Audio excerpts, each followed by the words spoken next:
औलाद सुख देती है या नहीं। दोस्तों, सुख और दुख, प्रसन्नता और उदासीपन अपने और आपके कर्मों के ही फल है, जो कभी न कभी हमारे द्वारा किए हुए हैं। इस जन्म में ही नहीं तो पिछले जन्म में यह कर्म भोग व्यक्ति को करना ही पड़ता है और यही जीवन है। ऐसा नहीं कि जिसके पास बहुत पैसा है वह सुखी है, ऐसा भी नहीं कि जिसके अधिक बेटे हो वह सुखी है। आइए जानते हैं इन सभी बातों को एक छोटी सी कहानी से। बड़े ध्यान से सुनना, बड़ी अच्छी और मार्मिक कहानी है। एक बुजुर्ग आदमी रेलवे स्टेशन पर चाय बेच रहा था। चाय बेचकर वह जाने लगा। गाड़ी चली गई। चाय की केतली लेकर अपनी झोपड़ी में चला गया, जो स्टेशन के समीप ही थी। थका हुआ है, शरीर चल नहीं रहा है। इतना बुजुर्ग हो चुका है कि बड़ी मुश्किल से वह चलकर अपनी झोपड़ी में पहुंचा और अपनी घरवाली से कहने लगा, दूसरी रेलगाड़ी आने तक चाय और बना दे। और घरवाली भी इतनी ही बुजुर्ग, ताकत नहीं शरीर में, पर क्या करे, मजबूरी है और चाय बना रही है। और वो बैठे बैठे सोचते हुए कहता कि काश भगवान ने हमें कोई औलाद दी होती तो आज ये दिन न देखना पड़ता। भगवान ने हमें औलाद दी होती तो वो कमा कर खिलाते। हमें इतने बुढ़ापे में भी काम करना पड़ रहा है, यह सब नहीं करना पड़ता। यह बात सुनकर घरवाली के भी आंखों में आंसू आ जाते हैं, पर वह क्या करे। वह यह बात अनसुना सा करते हुए चाय बनाकर केतली भरकर अपने बुजुर्ग पति को दे देती है और केतली भरकर वह फिर स्टेशन की ओर चला जाता है। सुबह से लेकर दोपहर हो गई। वो क्या देखता है कि एक बुजुर्ग दंपत्ति बैठे हैं बेंच पर, काफ़ी लंबे समय से, और थोड़े निराश है। कोई भी गाड़ी रुकती है तो उनकी नजरें ऐसे घूमती है जैसे किसी की तलाश में हो, जैसे कुछ खो गया हो। लेकिन गाड़ी रवाना होती है तो फिर आंखों में वही निराशा। कई गाड़ी आई और कई चली गई, पर ये किसी गाड़ी में चढ़ नहीं रहे। वह पास में चला गया और पूछा, बाबा आपको कहाँ जाना है, कौन सी गाड़ी में चढ़ना है, मुझे बताओ। मैं यहाँ स्टेशन पर ही चाय बेचता हूँ, मुझे गाड़ी का पता है, कौन सी गाड़ी कब आती है मैं आपको बता दूंगा, आप वाली गाड़ी कब आएगी। बेंच पर बैठे बुजुर्ग दंपत्ति वैसे ही थे जैसे कि चाय वाले की हालत थी। वैसी ही स्थिति बुजुर्ग और थके हुए उनकी भी थी। वो कहने लगे, भाई हमें कहीं जाना नहीं है, हम तो सुबह से ट्रेन से उतरकर यहाँ पर बैठे हुए हैं। छोटे बेटे ने हमें चिट्ठी देकर हमें बैठा दिया था कि बड़ा बेटा स्टेशन पर आकर तुम्हें ले जाएगा। एड्रेस दिया है घर का, जरा पढ़कर बता दीजिए। हम तो अनपढ़ है, जहाँ का यह एड्रेस है हमें तो वहाँ पहुँचा दो, बस इतना सा कर दो। अगर हमारी सहायता ही करना चाहते हो तो। ध्यान देना क्या कहा छोटे बेटे ने कि स्टेशन पर बड़ा बेटे लेने आ जाएगा। अगर किसी वजह से नहीं आ पाए तो इस पते पर पहुँचा जाना। उस चाय वाले ने जब वह चिट्ठी पढ़ी तो वह तो वहीं चक्कर खाकर गिर गया।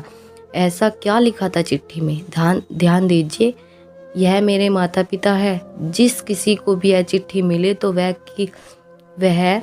कोई भी वृद्धाश्रम मिले वहाँ जाकर छोड़ाना, किसी भी वृद्धाश्रम में जाकर छोड़ाना। झूठ बोला था कि बड़ा बेटा लेने आएगा। उस चाय वाले के मन में क्या विचार आया, मैं तो बेऔलाद हूँ, इसलिए मुझे काम करना पड़ रहा है। इसके तो दो बेटे हैं, छोटा भी और बड़ा भी, और कोई भी साथ रखने के लिए तैयार नहीं है। अब बताओ, औलाद होनी चाहिए या नहीं होनी चाहिए? औलाद सुख देती है या नहीं देती? आपको क्या लगता है, औलाद होनी चाहिए या नहीं होनी चाहिए? मित्रों, यह सही बात है कि औलाद का और सुख का तो कोई लेना देना है नहीं। यह हमारी गलतफहमी है कि औलाद हमें सुख देती है या औलाद हमें दुख देती है। हमारी घरवाली यह परिवर्जन हमें दुख देते हैं या सुख देते हैं। याद रखे, सुख और दुख मिलते हैं कर्मों से। तेरे कर्म अच्छे हैं, तू अकेला बैठा है और फिर भी सुखी है, और अगर तेरे कर्म नेक नहीं है तो राजगद्दी पर बैठा है फिर भी दुखी है। और कर्म कैसे बनते हैं, इस पर गीता में एक अध्याय में काफ़ी अच्छे से श्री कृष्ण ने समझाया कि कर्म के शुभ अशुभ फल को अवश्य भोगना पड़ता है, उससे छुटकारा नहीं मिलता। श्रीमद् भागवत गीता में कर्मयोग को सर्वश्रेष्ठ माना गया है। गृहस्थ और कर्मठ व्यक्ति के लिए यह योग अधिक उपयुक्त है। हम में से प्रत्येक किसी न किसी कार्य में लगा हुआ है, पर हम में से अधिकांश अपनी शक्तियों का अधिकतर भाग व्यर्थ खो देते हैं, क्योंकि हम कर्म के रहस्य को नहीं जानते। जीवन की रक्षा के लिए, समाज की रक्षा के लिए, देश की रक्षा के लिए, विश्व की रक्षा के लिए कर्म करना आवश्यक है। किंतु यह भी एक सत्य है कि दुख की उत्पत्ति कर्म से ही होती है। सारे दुख और कष्ट अशक्ति से उत्पन्न हुआ करते हैं। गीता में कहा गया कि मन का क्षमता भाव ही योग है, जिसमें मनुष्य सुख दुख लाभ हानि जय पराजय संयोग वियोग को समान भाव से चित्त में ग्रहण करता है और कर्म फल में आसक्त नहीं होता। कर्म फल का त्याग कर धर्म निरपेक्ष कार्य या कहिए कर्म फल में आसक्त हुए बिना कर्म का संपादन भी पूजा के समान हो जाता है। याद रखिए, कार्य की प्रकृति कोई भी हो या निष्काम कर्म सदा ईश्वर को ही समर्पित हो जाता है। कर्म के सिद्धांत के साथ स्वर्ग नरक की कल्पनाएं भी जुड़ी है। शुभ कर्मों के परिणाम स्वरूप सकल सुखों से पूर्ण स्वर्ग की प्राप्ति होती है, इसके विपरीत नरक की प्राप्ति होती है। यहाँ मेरा मतलब ऐसा बिल्कुल भी नहीं है कि उस बुजुर्ग के बेटे उसके साथ गलत नहीं कर रहे हैं, बिल्कुल गलत कर रहे हैं और धर्म कभी भी इसे नहीं स्वीकारता। जैसे मैंने ऊपर कहा कि व्यक्ति को उसके कर्म के अनुसार ही कर्मफल भोगने होते हैं, उसकी औलाद भी इस अधर्म का परिणाम भोगेगी, यह निश्चित है और यह सब परम पिता परमेश्वर के अधीन है कि उसे यह सब कुछ भुगतना होगा। दोस्तों, कैसी लगी यह कहानी? हमें इस बारे में अपने विचार ज़रूर लिखें, हमें कमेंट करके बताएं आपको हमारी ये कहानी कैसी लगी। और अगर वॉइस में कोई दिक्कत हुई हो तो उसके लिए क्षमा करना। आज मेरी तबीयत ख़राब है। टाटा बाय बाय, नमस्ते।